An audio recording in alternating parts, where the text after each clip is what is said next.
तो क्या नीतीश कुमार के मानस पुत्र अशोक चौधरी की कुर्सी अब खतरे में है और जेडीयू कभी भी उनको बाहर का रास्ता दिखा सकती है? क्योंकि जिस तरीके से प्रशांत किशोर ने उनके ऊपर 200 करोड़ के भ्रष्टाचार का आरोप लगाया है, उसके बाद से बिहार की सियासत गरमाई हुई है। लोग याद दिला रहे हैं कि भाई तेजस्वी यादव के साथ भी तो यही हुआ था ना, उनके ऊपर आरोप लगे थे तो जेडीयू ने स्पष्टीकरण पूछा था, तो अब अशोक चौधरी से भी पूछा जाएगा। और अगर जनाब फंस गए तो समझिए कि काम से गए। पूरी कहानी क्या है सब कुछ आपको विस्तार पूर्वक बताएंगे, समझाएंगे, लेकिन उससे पहले मेरा परिचय जान लीजिए। मेरा नाम है रजत और आप जनता जंक्शन देख रहे हैं। सबसे पहले इन तस्वीरों को देख लीजिए ये हैं जेडीयू के प्रवक्ता नीरज कुमार। और नीरज कुमार ने तो भाई साहब बखिया उधेर दिया अशोक चौधरी अपने ही मंत्री की, और उन्होंने कहा है कि भाई जवाब तो देना पड़ेगा, क्योंकि पहली दफा ऐसा हुआ है कि जेडीयू के मंत्री के ऊपर इतना गंभीर आरोप लगा है, भ्रष्टाचार का इतना बड़ा मुद्दा सामने आया है। दरअसल आपको बता दूं कि प्रशांत किशोर ने एक प्रेस कॉन्फ्रेंस किया था और उस प्रेस कॉन्फ्रेंस में अशोक चौधरी को एकदम से उन्होंने आड़े हाथ लिया था। अशोक चौधरी पे कई सारे आरोप लगाए थे।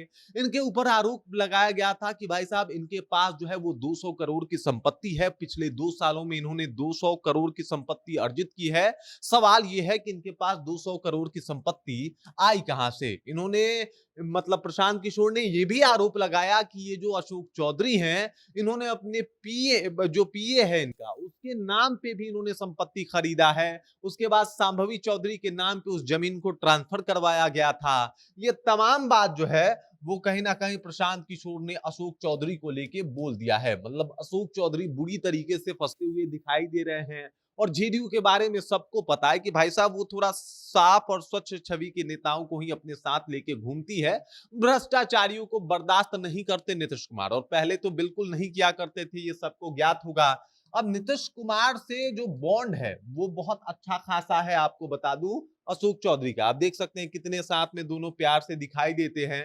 दोनों एक दूसरे के साथ हंसी ठिठोली मजाक भी करते हुए दिखाई देते हैं। लेकिन क्या इसके बाद भी नीतीश कुमार मजाक कर पाएंगे अशोक चौधरी के साथ? क्योंकि जिस तरीके का गंभीर आरोप लगाया गया है इनके ऊपर, इस वजह से फंसते हुए ये दिखाई दे रहे हैं। और बिहार की राजनीति छोड़िए, जेडीयू की राजनीति खुद गरमाई हुई है। नीरज कुमार कह रहे हैं कि भाई ये पहली दफा हुआ है, ये एकदम चोट लगा है दिल पे। तेजस्वी यादव के साथ भी तो हुआ था। तेजस्वी यादव के ऊपर भी तो लैंड फोर्स जॉब का मामला जब चला था तो जेडीयू ने स्पष्टीकरण मांगा था कि भाई आप स्पष्टीकरण दीजिए, आप साबित कीजिए कि आप सच्चे हैं, आप इस घोटाले में नहीं हैं। अगर नहीं साबित करेंगे तो हम आपका साथ छोड़ देंगे, और ये कह के हमने साथ छोड़ दिया था। लेकिन अगर अशोक चौधरी खुद भ्रष्टाचार में लिप्त हैं तो ऐसे में उनको भी अपना स्पष्टीकरण दे के ये क्लियर करना पड़ेगा कि वो हैं कि नहीं है।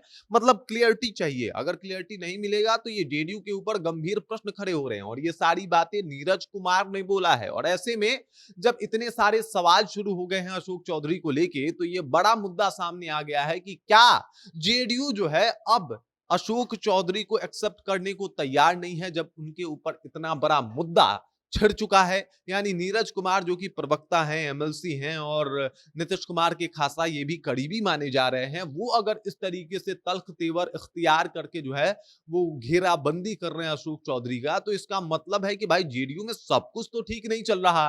और ऐसे में जब 200 करोड़ के भ्रष्टाचार का आरोप प्रशांत किशोर ने लगा दिया है, तो अब क्लियर तो करना ही पड़ेगा कि भाई ये अपराध जो है, ये भ्रष्टाचार का आरोप जो है वो बेबुनियाद है।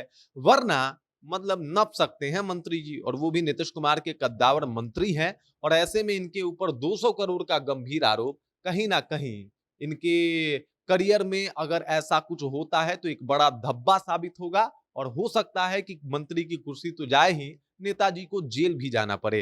हालांकि अब इसके ऊपर कुछ भी क्लियर नहीं हुआ है, और अशोक चौधरी का कहना है कि ये सब बेबुनियाद आरोप है। लेकिन सिर्फ कहने से काम नहीं चलेगा, बल्कि प्रूफ करके दिखाना भी पड़ेगा। हालांकि प्रूफ तो जो है वो प्रशांत किशोर को भी करना पड़ेगा, लेकिन अभी अशोक चौधरी बुरी तरीके से फंसे हैं, और उनको अपने आप को बचाने के लिए सबसे पहले जस्टिफिकेशन देना पड़ेगा, बताना पड़ेगा कि ना भाई वो सेफ हैं, और उन्होंने ऐसा कोई भी कृत्य नहीं किया है जिससे जेडीयू के ऊपर धब्बा लगे। बाकी इस खबर, इस जानकारी को लेके और आपको क्या लगता है, जो प्रशांत किशोर ने खुलासा किया था अशोक चौधरी को लेके, वो कितना सही है? क्या इसमें दम है? क्या आगे चल के अशोक चौधरी को जेडीयू जो है वो पार्टी से बाहर का रास्ता दिखा सकती है और जो उनका मंत्री का कुर्सी है वो छीन सकती है? आपके विचार क्या हैं? कमेंट करके अपना विचार हम तक पहुंचा दीजिए। बाकी आप देख रहे हैं जनता जंक्शन और मेरा नाम रजत है।